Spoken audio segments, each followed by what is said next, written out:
हम इस परमेश्वर की अमर वाणी का पाठ करते हैं, जो यहाँ यज्ञ होता है, और यहाँ पर ये जल रखते हैं। एक सिंपल जल होता है यहाँ आम टूटियों का भरा हुआ,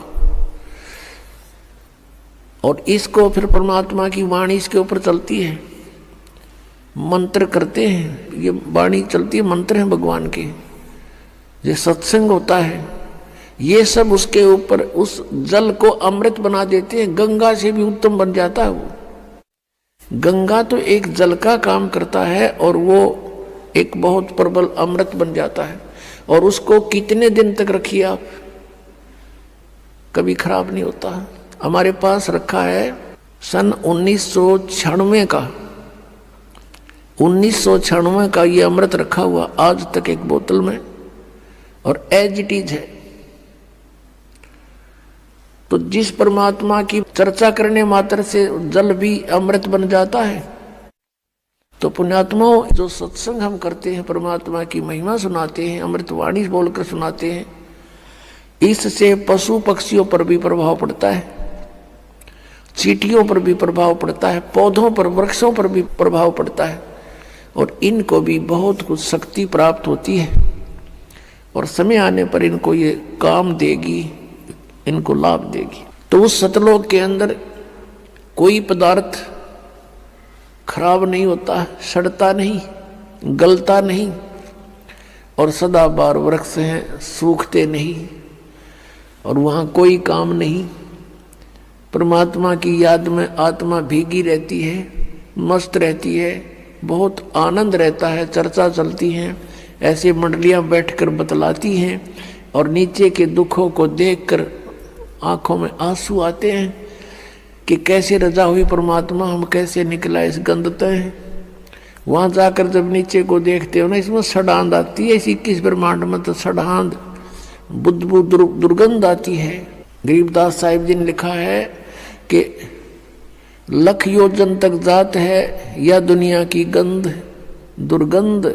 इस पृथ्वी लोक पर रहने वाले प्राणियों के अंदर से निकल रहे ये बदबू, कहते हैं 1 लाख योजन, लगभग 12 लाख किलोमीटर ऊंचाई तक इसकी बदबू जाती है, स्मेल, बैड स्मेल जाती है।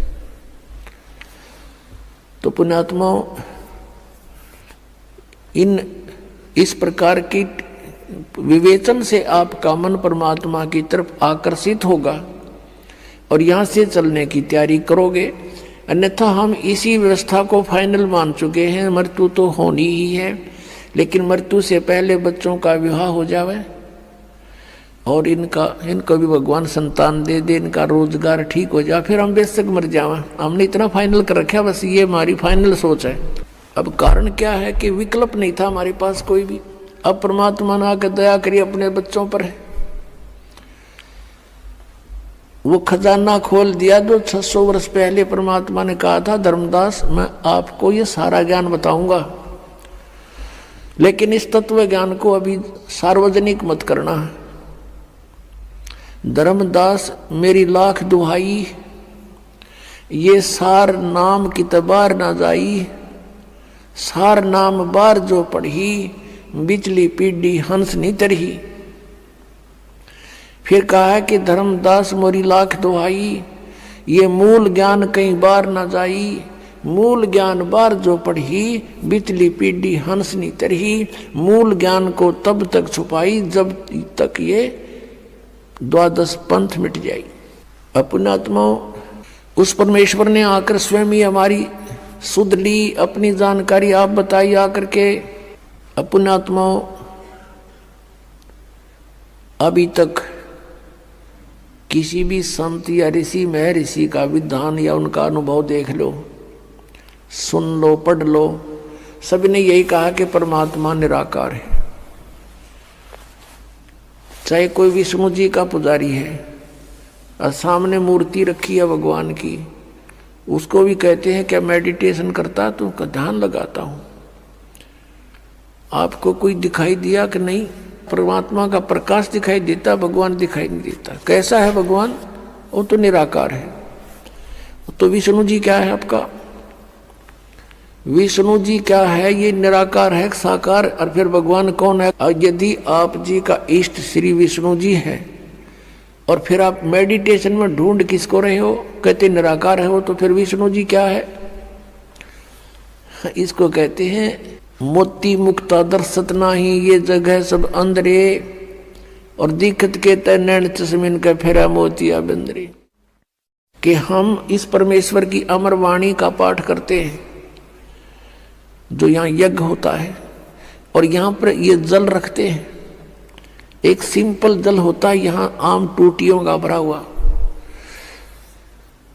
और इसको फिर परमात्मा की वाणी इसके ऊपर चलती है, मंत्र करते हैं, ये वाणी चलती है, मंत्र हैं भगवान के, ये सत्संग होता है, ये सब उसके ऊपर उस जल को अमृत बना देते हैं। गंगा से भी उत्तम बन जाता है वो। गंगा तो एक जल का काम करता है और वो एक बहुत प्रबल अमृत बन जाता है, और उसको कितने दिन तक रखिए आप, कभी खराब नहीं होता। हमारे पास रखा है सन 1996 का, 1996 का ये अमृत रखा हुआ आज तक एक बोतल में, और एज इट इज है। तो जिस परमात्मा की चर्चा करने मात्र से जल भी अमृत बन जाता है। तो पुण्यात्माओं, जो सत्संग हम करते हैं, परमात्मा की महिमा सुनाते हैं, अमृतवाणी बोलकर सुनाते हैं, इससे पशु पक्षियों पर भी प्रभाव पड़ता है, चींटियों पर भी प्रभाव पड़ता है, पौधों पर, वृक्षों पर भी प्रभाव पड़ता है, और इनको भी बहुत कुछ शक्ति प्राप्त होती है।